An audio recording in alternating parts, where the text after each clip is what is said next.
Shalom, and welcome to another in our series of podcasts from Temple Beth Am, a dynamic center for conservative Judaism in Los Angeles. This is a recording of our weekly Rashi study class with Rabbi Rebecca Schatz. We're going to do my favorite part of the beginning of the Megillah today. Hopefully, we are going to get to the piece about Vashti. Now, for those of you who have studied with me in Midrasha or in other areas, you've heard me most likely talk about the fact that I think Vashti gets a bad rap for really no reason, which I think we'll see in the Megillah in just a moment. We give her a bad rap, similar, I think, a little bit to Esav, because it is important to us when reading through a story to have a protagonist, to have an antagonist, for there to be a little bit of drama. That's important to us as human readers. But I would venture to say that Vashti really is just a strong female character, and we're not used to that. So that's not to say that Esther is not a strong female character, though we will at some point, hopefully before Rabbi Klickfeld returns, or maybe we're going to have to add another class, get to Esther as a character. And you will see, this is not a spoiler alert, you will see that there are very few moments where Esther does something on her own. A lot of what she does is because Mordechai tells her to. Vashti acts completely on her own. And so do with that information what you will. I think it says a lot about the females in this Megillah.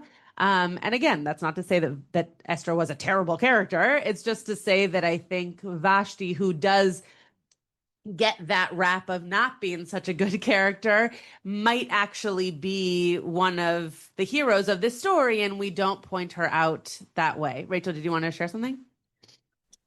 But the text doesn't document for us who are the influences on Vashti. I'm imagining this kind of group of older women in the harem going, "You go, girl," right? For her, sure. And I would add that the Megillah does not need an extra antagonist. Oh yeah, no, I wasn't suggesting that they need an. I wasn't suggesting that she was the antagonist. I'm just saying that in stories we need protagonists and antagonists. So it's hard to have multiple of especially the kind of good character without having multiple of the bad. Yeah, I wasn't claiming that Vashti was an antagonist. Yeah, Ilan. So where does the idea that Vashti is for some reason an antagonist come from? Because from the Megillah itself, it doesn't.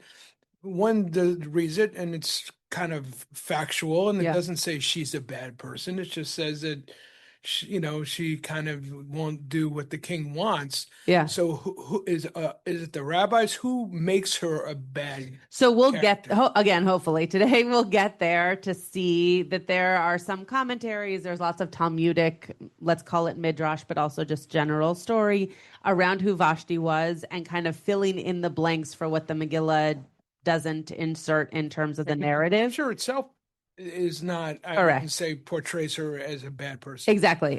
Yeah, no, she is not a bad person for sure. And so I think it's also fair to say that historically women who stood up for themselves and who were stronger were seen as what? Uppity. Yeah, that wasn't the word I was thinking of, but that's a great word. And, should have been in their place and more ladylike, et cetera, et cetera. I mean, not just in the time of the Megillah, but, in the time of my grandparents, right? Like this is not such an old notion. And so I think some of it comes just culturally from that understanding, but we'll see also that the rabbis very much play into that narrative. The view from 30,000 feet. Yeah. Usually I'm looking at the chapter, but I'm sure people have written about this. I just haven't seen it. The contrast between the way in which Esther ultimately manipulates Achashverosh by having, in fact, the banquet that Vashti refused to go to puts Vashti's actions in a different light. Maybe she wasn't so smart in her ability to manipulate her husband.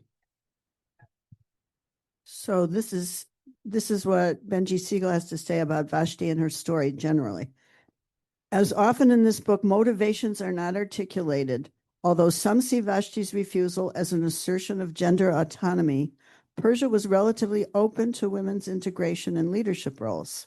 Another explanation derives from custom. Royal wives in Persia did participate in banquets, but they were excluded from post-banquet festivities. Moreover, other sources indicate that outsiders were not permitted to see the queen. Vashti then faced a difficult choice, either to disobey the king's command or to contradict accepted norms. Other explanations are possible. One interpreter suggests that she was insulted by the lowly status of the delegation sent to fetch her. Thank you for sharing that. Okay, Barry, do you have something quickly? Paul, will you just hand him that microphone? I'm just kind of doodling here in Chat TV, and it brings up a midrash based on Talmud on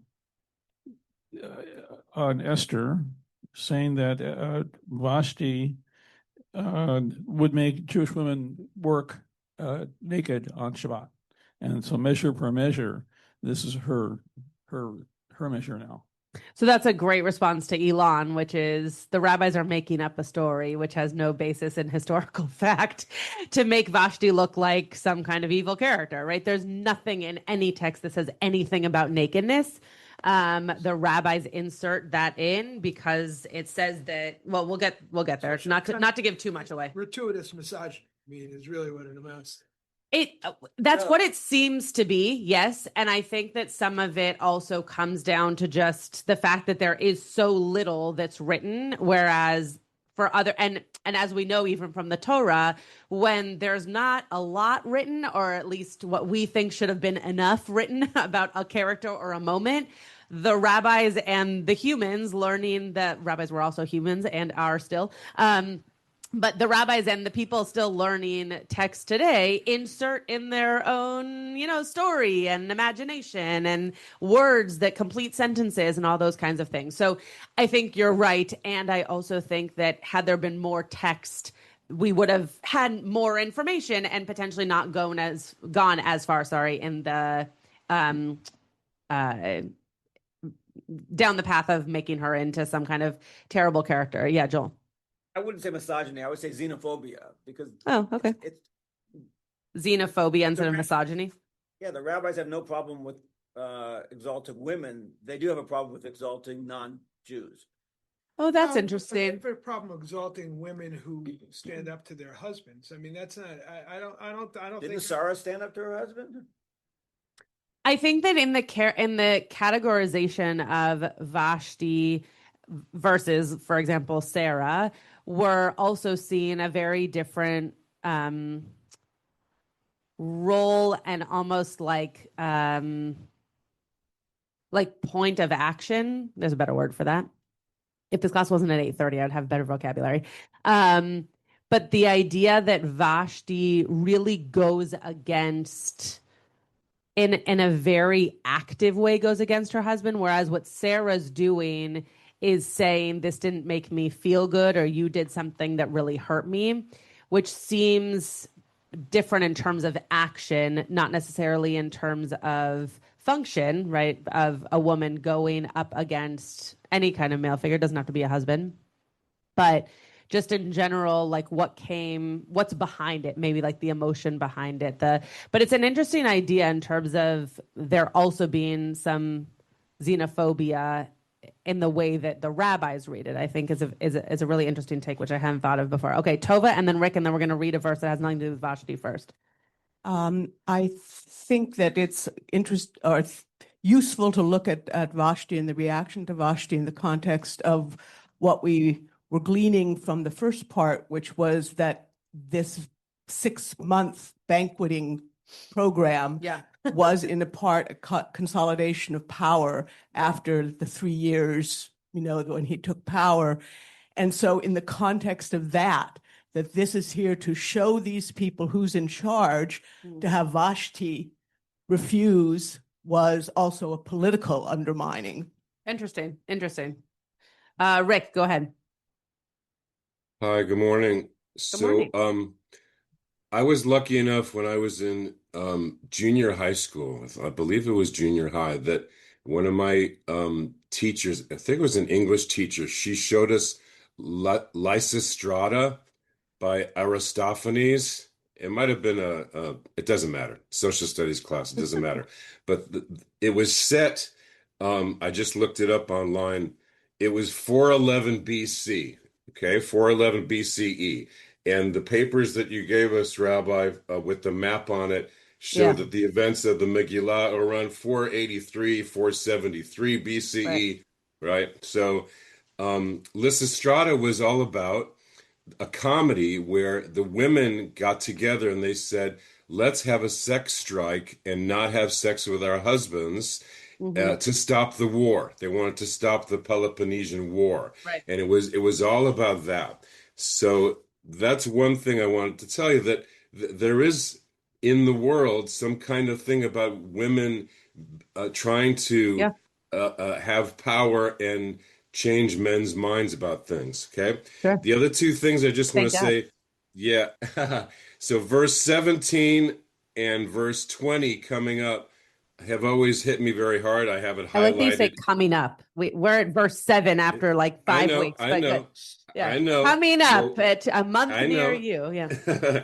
But when you get to 17 and 20 with Vashti, it's all about the advisor saying, oh my God, the wives are going to despise their husbands, and the wives will treat their husbands with disrespect. So the whole thing in that vein is a satire on men-women relations. So That's a very interesting point. And I also think, to go back to this idea of xenophobia, right, just in the idea that is a fear of something, right, is that there's real fear, right, which you're pointing out in a verse that we'll probably get to in 3 months. But there's a real fear around this woman taking control. And then what we all know, this is called Megillat Esther, right, what we all know is that a woman ends up being the one who does a lot of the control taking and a lot of the leadership. And again, I think the difference here for our rabbis is that one is Esther is a leader and a mover and a shaker, also because a man is helping her, whereas Vashti is doing it on her own with a bunch of other women.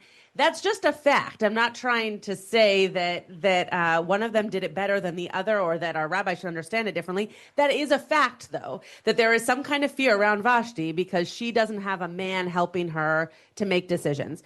Let's look at a verse of Megillah, just to, at some point today, get to Leonard. I do see you, Leonard. Hold on to it. Okay. Does someone want to read verse 7 for us? Did we read 7? Oh, okay. So maybe I just added this on here just for context sake. Okay. Let's do 8. Great. Even better. I don't think we did 8. No. Yeah. Okay. Great. Okay. I was pretty sure I added a verse that. Okay. Great. Someone want to read 8? No, that's okay. Great. Alan, go ahead. There are hiding microphones. And the rule for the drinking was no restrictions. Oh, bivrit? Yeah, first in Hebrew and then in English, yeah. Okay. V'hashtiya kedat ein ones ki kaven yesod hamelech al korav beito la'asot keraton ish v'ish. And the rule for the drinking was, I love this, no restrictions. For the king had given orders to every palace steward to comply with each man's wishes. Okay. So what does ein ones mean in Hebrew? Just like in general Hebrew. No punishment. No punishment, yes. Right? Yeah. So, or penalty, sure. Whatever synonym you want to use for punishment. So that's very different than no restrictions, right? Which, Alan, I hope you still like it if the word is punishment. I'm fine with that. Okay, great. But it's a very different connotation, right? No restrictions means there's no rules as to what's going on. No punishments means that it's a free-for-all and that whatever you do is not going to have any kind of punishment. So though that might be splitting hairs, there is a different connotation there in terms of what that is trying to say. So I just wanted to point out that Hebrew and English translation, which are a little bit different here. Are there other questions or thoughts on this particular verse? Yeah, Rachel. Just thinking about currently. Can someone give her a microphone just so I don't have to repeat everything? Thank you. Currently, if a patron at a bar is visibly intoxicated, the staff at the bar is supposed to stop serving that person. And just feeling like this is a contrast to that. If someone is visibly intoxicated, they shouldn't. I mean, that there's no limits here. You can be falling down drunk and they'll still serve if you want more. Interesting. Yeah, Rebecca. That microphone is very hot, so you don't have to hold it too close. Oh, okay. I was wondering, hashtia, when this is and the rule for the drinking, but is it really the rule for the drinking party being no restrictions, that you could do anything not necessarily directly related to the drinking, but other stuff that may be available and going on at the party? Is it really for the drinking party or the drinking that doesn't have? Paul, was that your question also? Paul, you had your hand up. Was that your question also? Okay. So my guess is that they would have used the word mishte if they were talking about the party, but I think it's a point well taken. That if you say, because shtia literally means drink, even today. So when you talk about mishte, it's like the noun for the thing that's happening, whereas the shtia would be, I guess it's still a noun, but the drink rather than kind of the extraneous experience around the drinking, so to speak. But it's a point very well taken, and I might not be correct, given that we did have different words for what this party was, and it's an interesting way of thinking about, if it really means there was no punishment, there could be other things that were happening at this party that we might not be talking about in the Megillah that didn't have punishments, like everything that happens in Vegas stays in Vegas, like that kind of an idea. So it's a very, very interesting thing. I just want to point out one Hebrew piece really quickly. The hashtia kedat. So kadat is like, when you talk about dat, it's much more than just a rule. Like mishpat might be a rule, or chok might be a rule, right? Kadat really has like weight behind it. Often we talk about da'at is religion, but dat is often rules that have to do with religion, which is confusing. So the way in which you hear this, v'hashtia kadat, is also something to just keep in mind, that it's not, hachukim shall have shtia, right? It's not just the rules around the drinking. It really had like weight, and therefore I think that idea of ones does have more to do with punishment than it was just, don't park here between 8 a.m. and 3 p.m. Like I think there was more to that than just a rule. Hold on one second, Marshall. Paul, go ahead, and then we'll call on Marshall. When I looked up, what was it? Ain Ones this morning in BDB, they spoke in terms of coercion or requirement. When I look at the translations on Safaria, they also tend to speak in terms of coercion, or ain, as opposed to I didn't see punishment listed in the biblical Hebrew dictionaries that I was looking at. Okay, great. So maybe that's just a modern day way of using the word ones. So maybe it does mean coercion or some kind of restriction. Thank you for sharing that. I wouldn't have known that. Yeah, Marshall. Yeah, Robert Alter really echoes the idea of compulsion or coercion. Okay. And he, in effect, is reading what Rashi is going to be telling us, and I won't say what the Rashi is. Well, go for it. Why don't you tell us the Rashi? Well, but here's Robert Alter's insight. And the drinking was according to royal rule. So that's how he's translating kadat. There was no compulsion, ain ones, For thus had the king decreed to all the officials in his house to let every man act according to his will. And his comment on these is, on this word, there was no compulsion. Yeah. What this may mean is that according to royal practice, the guests were free to drink as little or as much as they chose, as the last phrase of the sentence indicates. Mm-hmm. Great. Do you want to read the Rashi for us, since it so closely has to do with your... Sure. So this is Chadat. Lefi sheyesh su'udot shekofin et hamasubin lishtot kli gadol. V'yesh eino yachol lishtoto ki'im bekoshi. Aval kan ein ones. So before Marshall translates it into the English, what are two words here that you recognize? Suda is surely one of them. Yeah, Suda and? Misubin from the Pesach Seder. Great. So even without knowing the English translation for a second, what could you imagine they're saying? There are times when we're supposed to sit down and we're supposed to drink a lot. Right? Just think about Pesach, right? Like that is one of the ideals of Pesach. There are 4 cups of wine. Now, in modern day, we've talked all about how, like, you don't have to drink 4 full cups. They can be this much. It doesn't have to be that much. Right? So we've come to conclusions around how to make people feel safe and comfortable and welcome to drink as much as they want while still complying to the halacha around how much to drink.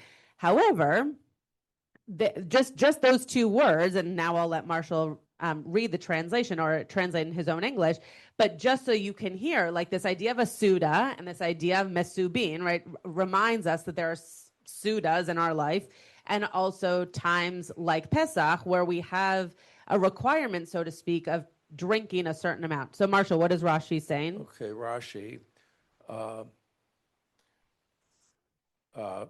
That is Kadat, I guess it's on Kadat, Kadat, proper, because there are feasts in which they coerce those seated to drink the contents of a large vessel. And some can only drink it with difficulty. But here it was with no coercion, beli onus. Which is so nice. I'm so glad that I knew that this is what Rashi had said, but I didn't know that this was what the Hebrew was in general. It's so nice that, that this is a way of understanding this, because it makes us realize that maybe it was the kind of party where you should just show up as yourself, drink as much as you want or don't want, and just be at a party, right? Not feel compelled to have to do anything because either the king is telling you to or because that's how these parties are done. And it's a really sweet way of understanding what this party could have been.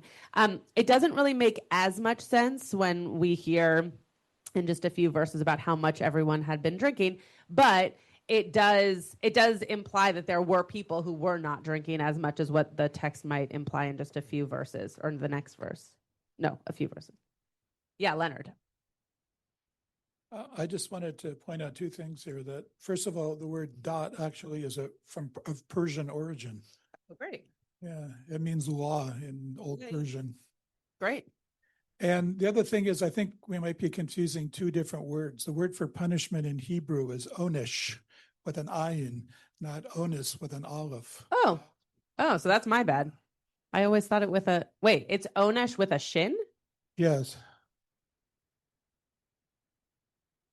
Really? I just say the Persian word "dot" meant. I think I agree. Law. Yeah, that's what I thought. Okay, I'll have to look that up. Very interesting. Okay, Barry. Just an interesting note that the participants are coming from 127 provinces all over the place. So a lot of different customs, a lot of cultural customs. And so Ashveros is being respectful in bringing them all over the place. Everyone has a different way of doing things. We didn't talk about food yet, but he's accommodating everybody's customs. I'll take that. Okay, so let's look at the, Alan, if you'll read for us the next Rashi. Sure. We'll try to get through the next 3 Rashis and get to the next verse. Okay. Oh, it was still on the second. Hang on. We're at Yisad, Oh, the second Rashi, where it says basically instructed in the English. 1A2. Got Yeah. it. Okay. Yisad Lashon Yesod. Yesod Kilomar Kenti Ken Vitziva. Yesod would mean to, that's going to be to, I'll just read it here. Yeah, I was going to say everything. Basically instructed, an expression referring to a foundation, Yesod, meaning so he instituted and commanded. Where do we know Yesod from? And that. Where else do we know it from? So it could be where I'm thinking about it is when we think about the Kabbalistic different tiers, right? Yesod is foundation, or like the foundational tier, so to speak. But this was way before Kabbalah came forward. Yeah. No, I'm not saying that's where it came from. It's just I'm just pointing out that that's a word that you know from that. So just so that you understand that there's this, it's not talking about foundation like the foundation of a building, right? It's talking about like foundational rules, principles, ideals, etc. Principles, rules. Yeah. Okay. Go to the next one, Alan. I'm going to try to rush us through these a little. Okay. Rashi is on 183. Yeah. Alkain Alkol Rav Beito Alkol Sareh Haseuda Sar Ofim Vesar HaTibachim Vesar HaMishkim. Mashkim, yeah. Mashkim. Yeah. Okay. And his palace officials, all stewards of the feast, the chief baker, the chief butcher, and the chief butler. Okay, where do we know this from? Joseph's story. Joseph. Right. So the reason I keep pointing these things out to you is not because there's any real connection, but just so that you recognize that Torah text has an influence also on Nach, right? And the Megillot are included in that because those stories were known and understood and passed down when we got to these stories. So could they have listed other stewards? Sure. Could it have just been a coincidence that those were the stewards who were also present and are also named in Joseph? Sure, maybe. But when you think about how we learn text, the fact that I can say that in this room in 2026 and it's from the Joseph story was exactly the point of Rashi doing that because you now have context for what that means, right? It's an educational pedagogical tool. So I just wanted to point out to you. Yeah, Larry. But also maybe if we ask why did Rashi, what question he was trying to answer was this restricted to drinking only? And what he's telling us here, I think, is no, this has to do with all aspects of the banquet, that they were instructed that people could eat, drink, whatever, as much or as little as they wanted. Good. So what Larry's pointing out is very important, which is something that we should all do when we look at a Rashi, which is not just what is Rashi telling us, but also what is Rashi asking to then answer for us. And that's exactly right. What Rashi's answering here for us is exactly the question of, was this just drinking? And the answer is no, it couldn't have been if all of these people were also working. There clearly was also food. And to Larry's point, that must mean then, if there was no coercion around how to eat or, how to drink, how to drink, then there must not have been any coercion either around how much you have to eat. Yeah, Marshall. Is there a microphone somewhere? I just want to go back to something I was in about over 30 years ago. Oh, great. At the University of Judaism before it became the American Jewish University. Yeah. There was an adult education program, and the name of the program was called Yesod. Oh. And it was a 2-year program. If any of you were in that, I don't remember.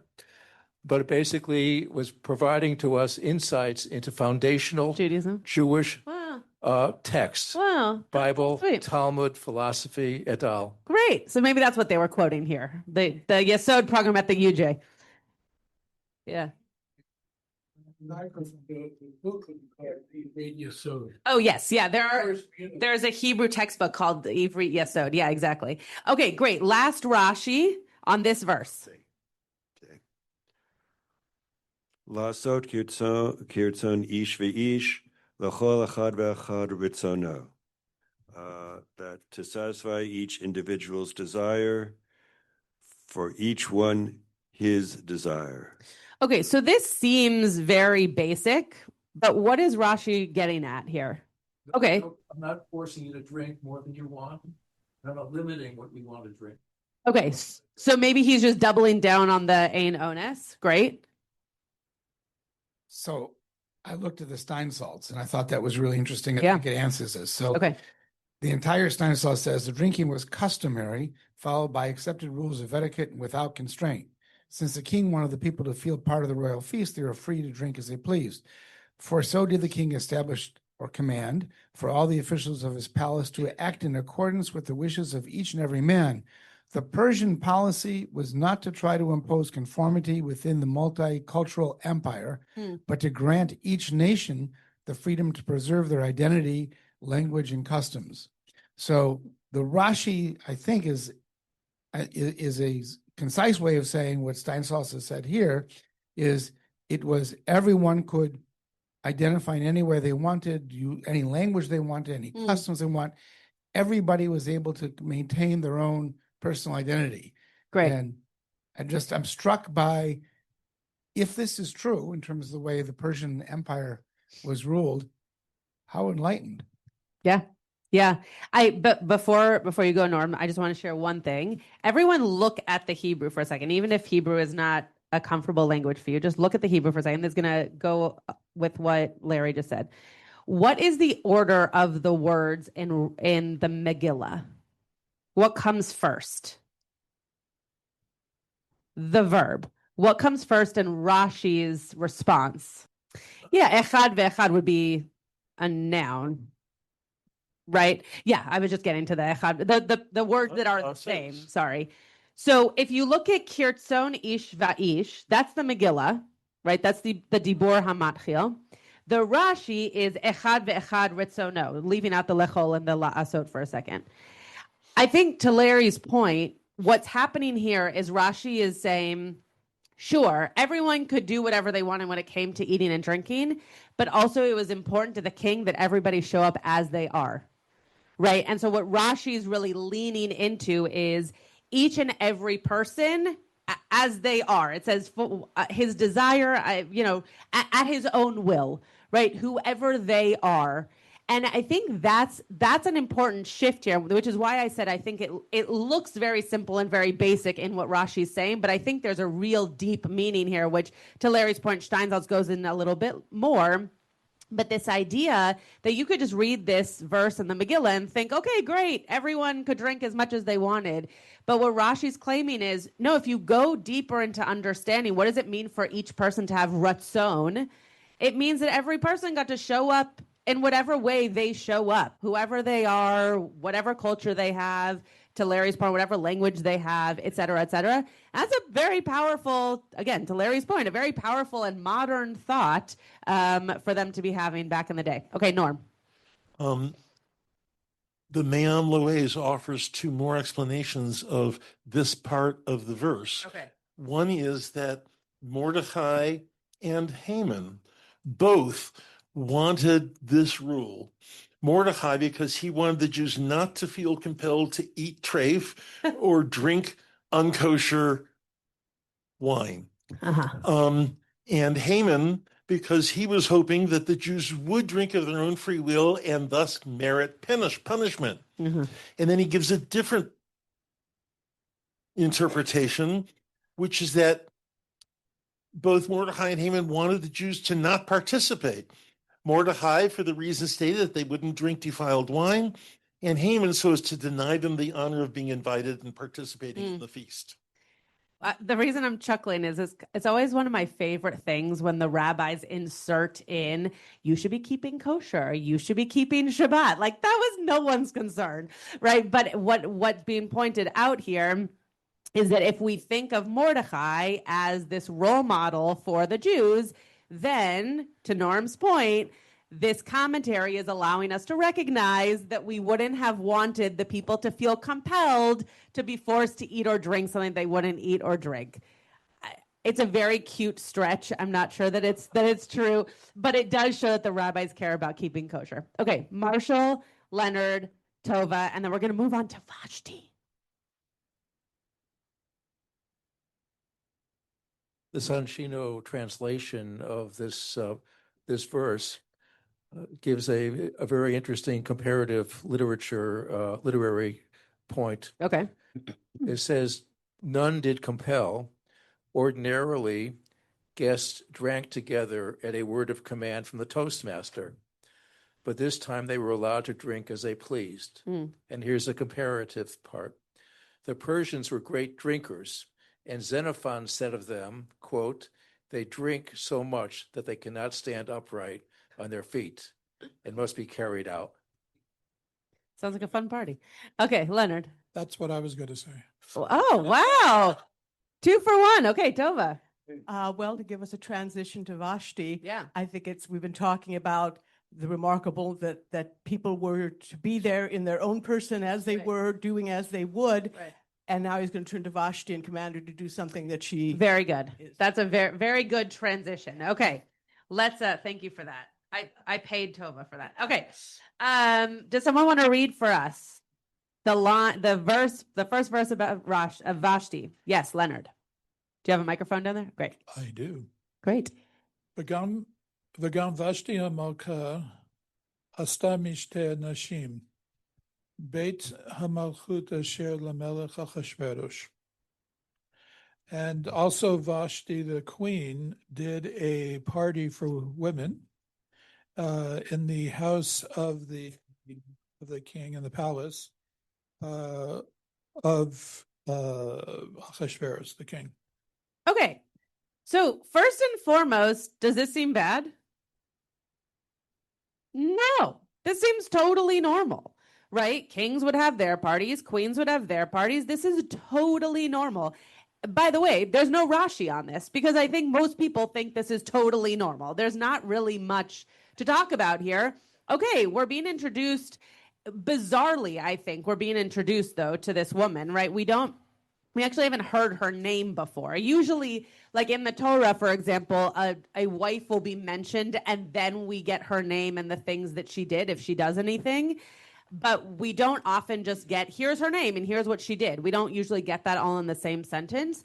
That being said, this says that she's the queen. We know, because we know the story, that the king who they're referring to, making her queen, I guess, is Achashverosh, but you would expect in a text that's patriarchal for him to be mentioned first, and he's not, just pointing that out, and that she takes action, right? That she is taking some control, and again, not in a weird way. Like we wouldn't read this verse out of context. If you had never read the Megillah before, you wouldn't read this verse and think, wow, she's going to get in so much trouble. This is super normal. And what would be less normal was if she threw a party for men and women back in the day, right? This would have been something that if she had decided to throw a party and had everybody invited, that would have been something that I think Rashi would have had a comment about. But in this particular case, it's just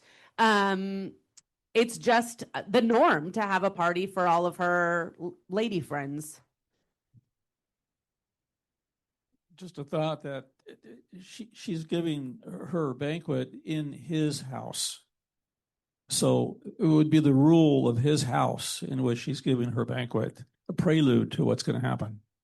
Maybe, but again, like if you are the queen, right, you have your own wing of your husband's home.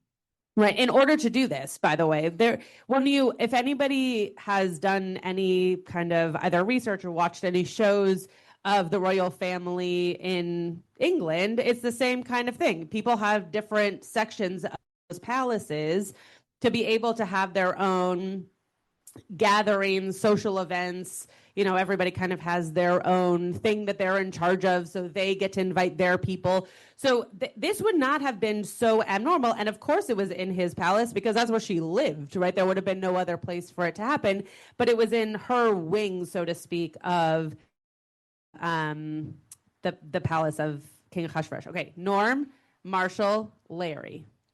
I would say also this is setting a scene for us. First of all, the king's party is in the courtyard or a courtyard. Hers is inside the house. Yeah, thank you for reminding us. Banquet room, probably Good. very nicely decorated. Good. Something that the women will enjoy and appreciate. Good. But also this means, it happens that I've read the Megillah probably more than 100 times. And I know already that she's going to be called from her party to the king. She's surrounded by women. She's having this big party with the elite women of the city, if not of the whole country, of the whole empire. And so when she gets called, she's got an audience, and it's not just, she's not just off in the harem someplace or off in her own private quarters. Right. She's there leading a party in the overly decorated East Wing. Who said this class wasn't political? Okay.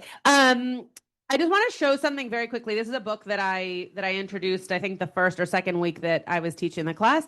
And just to Norm's point here, I'll show it to the class in person also. But just to Norm's point, you can see in the picture here that she's in a hall of some sort. I'll pass it around. Oh, yes, I can unshare. Wow, thank you so much. Okay.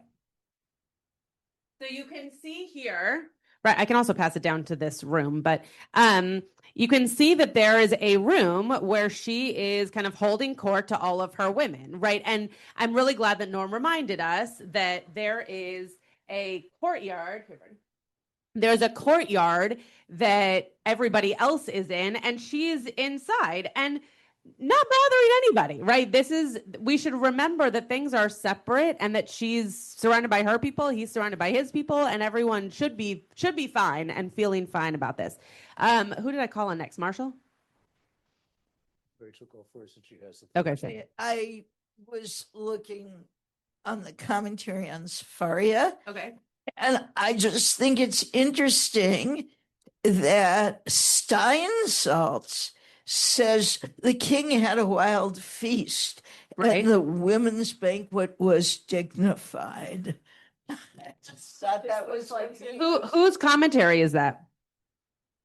Oh, Steinsaltz. Okay, thank you. I just didn't know where it was coming from. Yeah, Marshall, go ahead. I know this is Rick's area is the area of expertise is the Ta'amei Hamikra, the musical notation. Yeah. So hopefully we're not stepping on his toes because he has a comment too. Yeah, go ahead. Right. Take a look at the first trope symbol. Yeah. It's a disjunctive trope. It is a gativ. Right. And I don't know Megillah trope, but I know in Hebrew, in Torah trope, it's like gaham, for example. So that's indicating something special. Alter here is translating this as Vashti, comma, 2, made a banquet in the royal house that was Achashverosh. Right. And so that's sort of, if you look at the prior 2 verses, they all start with conjunctive vubs. And something happened, and something happened. And suddenly here, gaham. Very interesting. Wrong melody, but pointing out something special. Yeah, that's a very fascinating point. Okay, Larry, then Rick. Microphone, sorry. Not the name of a human, but microphone. Yeah. Oh,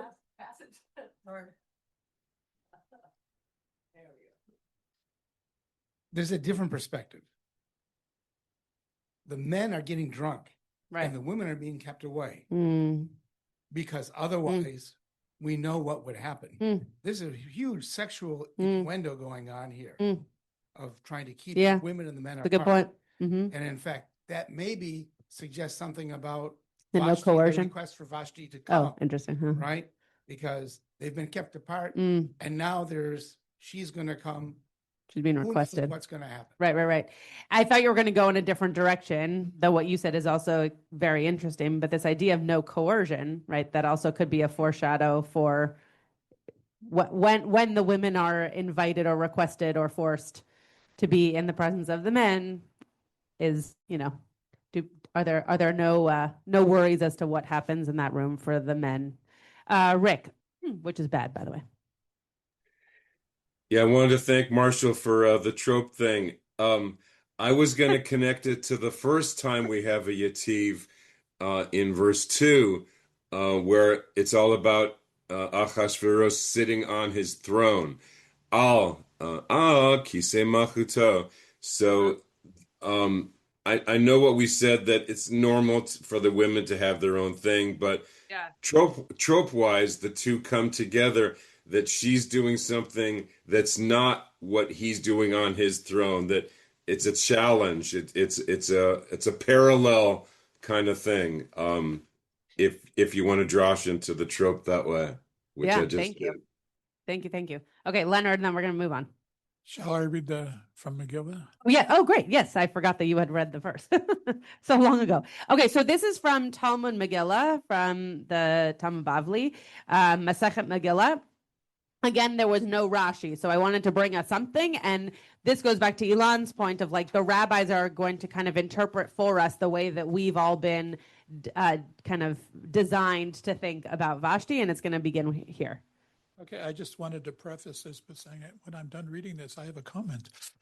Okay. Good thing you have the microphone. I'm reserving my space. Okay. Gam Vashti Amalka Asta Mishte Nashim Beit HaMalchut. Beit Nashim Miv'e Le. Well, not in mine. Miba'e Le Amar Rava Shnehem Ledavar Avera Nitkavunu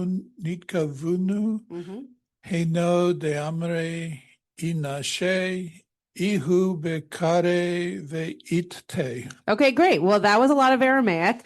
So why don't you tell us what, just a reminder that the bolded part is going to be the original and the non-bolded is Steinsaltz.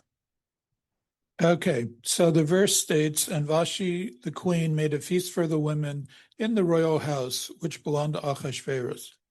The Gemara questions why she held the feast in the royal house, a place of men, rather than the women's house where it should have been. Rava said in response, the two of them had sinful intentions. Achashverosh wished to fornicate with the women. There you go, Larry. And Vashti wished to fornicate with the men. This explains the folk saying that people say, I always use this saying here, he with pumpkins and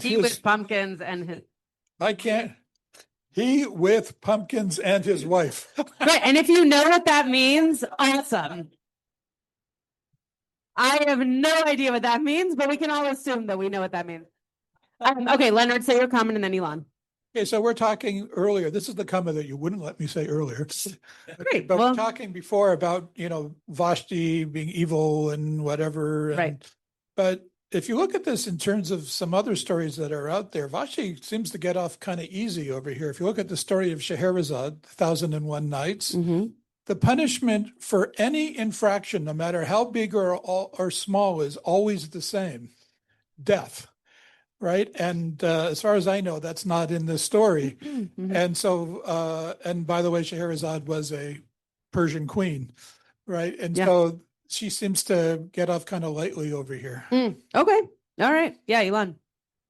Yeah, she may get off lightly as a punishment, which I agree with. But I got to tell you, I find this completely offensive because whoever wrote this is just picking this out of nowhere. Right. It's like, I'm just going to make this up based on absolutely nothing. Correct. For no reason, because I don't know, maybe his wife was nudging him and he wanted to whack her down for whatever reason. But it's just really bad. It's not based on anything. It's correct. Just weird and offensive. Yes, agreed. Very much agreed. And this is where we get, To be fair to the rabbis, what we all do in this class, though not usually offensive, is exactly what the rabbis of the Talmud are doing, right? Someone could come into this classroom and write down everybody's comments based off of verses that we're reading from an ancient text, and we could produce our own Talmud, right? That's what the Talmud is it's taking texts that were more ancient than they were, learning about it, and giving their own interpretation and story based off of it. But why do we have to be fair to the rabbis? I'm not sorry. I didn't mean to be. They don't need our fairness. I mean, I didn't mean to be fair to call them out. Correct. And, Correct. Sorry, I didn't mean to be fair to them in terms of defending them. What I meant to say is that what they were doing is what we too are doing in a class. And to your point, I was going to agree with you. To your point, what they're doing is trying to understand by making her seem like a villain, right? Or at least making her seem more sexual than she should be because of the time or who she is. Correct. And so the reason that I brought this Megillah is exactly to the point that Elon made earlier on, which is how do we even get in our minds that Vashti is such a terrible character or somehow inappropriate character? And it's because in order for there to be understanding of who she was, because we don't get so much information in the original text, there end up being these kinds of comments and interpretation and stories that come out of it. Now, Larry really wants to say something. Because we're missing it. We because this is not the complete phrase. The phrase is he with pumpkins and his wife with zucchinis, and that's not contained. Oh wow! And how did that not get in there? But no, because they often quote only the first words of something that the rabbis knew. So they knew. Oh, I see what you're saying. It's not missing from the text. It's missing from the quote is missing. So got it. So what the Chat Bakat thinks it means is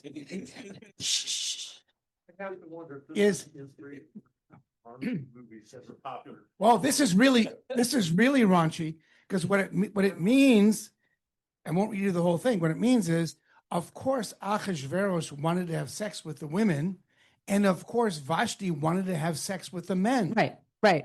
So they both had licentious intent. Well, which is what Steinsaltz says here too, because he's explaining that verse earlier on. That's why I didn't understand the pumpkins thing, because it doesn't say anything about. Of course, but there were no implications for Achashverosh. Yes, Achashverosh was also a horny guy as well. We get that, but he was a king, and nothing happened to him. I don't know why you think that. I mean, I think that Achashverosh was a man, and he had these desires.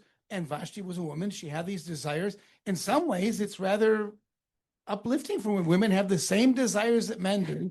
Don't simply think that they are submissive. Right. So I think. No, but there was sorry. No, go ahead. There was a punishment for the woman having the desires. So there was no Achashverosh to do whatever the heck he wanted. He's the king. Yes, Mel Brooks says it's good to be king. And Vashti was punished for what she did. Okay. So not because I'm not willing to have this conversation, I am, but it's also 9:24. So I just want to say something very quickly. I actually think you're both right, and I'm not just saying that to get out of this conversation. I think that because I'm really not. I think that Larry, you are correct in that it does uplift what we don't talk about enough, which is that women too have these desires. I think to Elon's point, however, because we know why this is being shared and because we know what happens to Vashti, what comes next in the story of what happens to Vashti, we know that this is not just being shared to say, look, men and women both have the same desire sexually. Isn't that so lovely? And shouldn't we uplift that in our Gemara? That's not why it's being shared. It's being shared so that we understand, to Elon's point, that there is going to be a punishment for her wanting those things moving forward in the text, which again, just to remind everyone, especially our listeners, for now this has become an explicit podcast, to remind everybody that that's not in the original text. None of this is. So far, all we know is that she had a party. Right? It could have been a tea party for all we know. There's nothing happening yet in the original text. And so that's why I think Elon's point is very well taken, because it's being used to create a character that doesn't actually exist in the Megillah as a way of us understanding better, the rabbis think, who she was and why she then got the punishment that she did. But it's unfair because none of this was actually written in the text. Okay, we have 4 minutes left of class. So very, very quickly, Norm very quickly, Leonard very quickly. Wow. Okay, and then I'll say goodbye. Yeah. So Rashi plays up on the word gam. It starts with gam. So her thing is parallel. She's doing in parallel, independently, her thing. That's right. That's right.